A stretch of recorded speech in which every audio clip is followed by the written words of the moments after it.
О, на, где еда? Ксюша, где? О, молодец. Молодец. Еда рвется.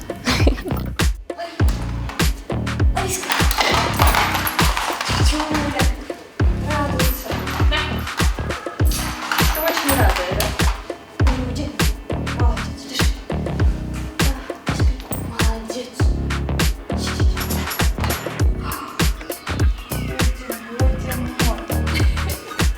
Она та еще красавица.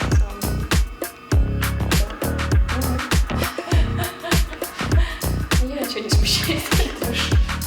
Вся агрессия собак в основном на других собак из-за еды. Потому что еды мало, им приходится за еду на улице драться. Как только собаки становятся еды вдоволь, они перестают драться, и у них все спокойно. Если у нас там депрессия, это какие-то определенные показатели, что это у собак, никто не знает. Потому что это может быть травма головы, из-за этого какая-нибудь агрессия, повреждения. Плюс еще не очень сильная ветеринария, и нельзя узнать конкретно, есть ли какие-то отклонения, то есть какие-то синдромы, может быть, потому что собаки также склонны к синдромам Дауна, то есть они у них просто появляются по-другому. Ну, как бы хромосомы у всех одинаково, если у собаки их чуть больше, это тоже отклонение. Так же, как люди, есть холерики, есть сангвиники, есть вообще полежать и, в принципе, все.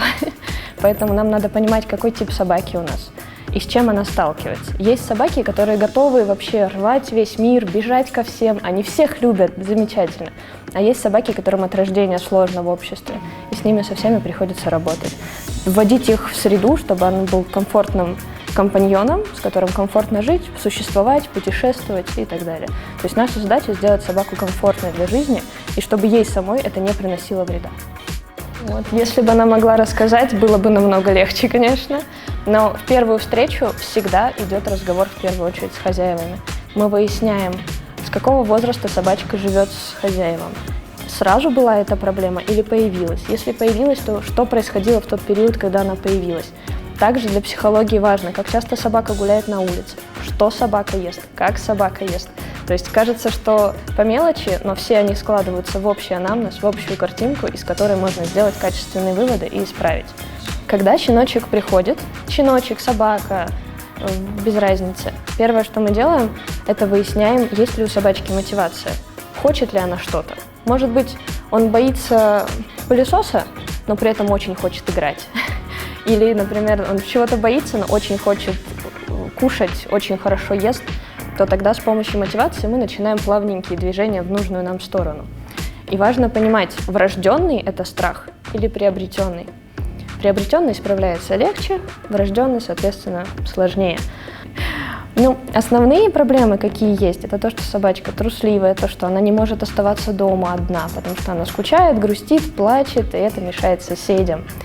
Но, наверное, интересная работа была, когда у нас собака боялась авиабокса, вот такого вот. Но ей очень надо было вылететь за границу, то есть хозяева так сильно любили свою собаку, они говорят, мы заберем.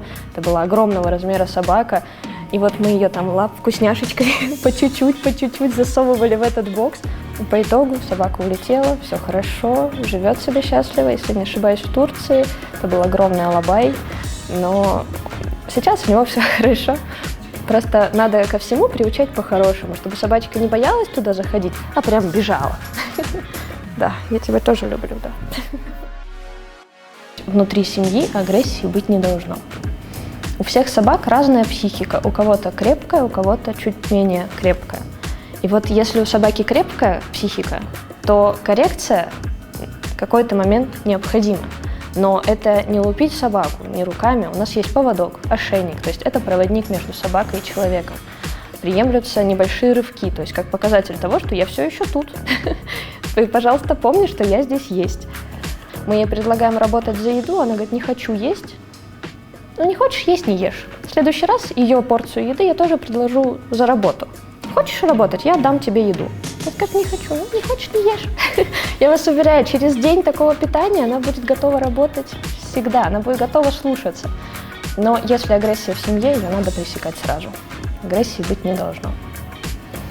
Если это страх чего-то, например, того же пылесоса, ставим здесь пылесос. И плавненько подводим собаку, показываем, что пылесос не страшный, все будет хорошо, сидим рядом с этим пылесосом.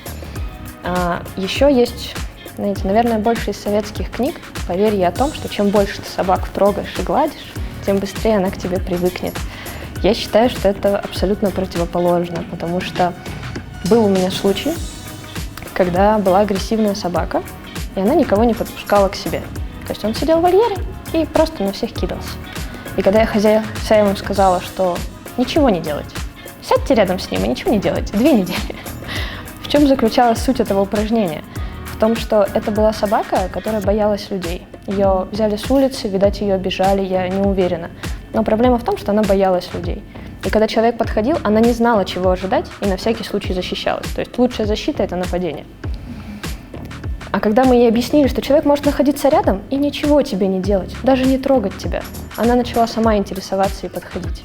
Подходить, нюхать, и в последующем сейчас это уже абсолютно адекватная собака. Она просто поняла, что человек – это не всегда плохо, это не всегда агрессия. Вот всё.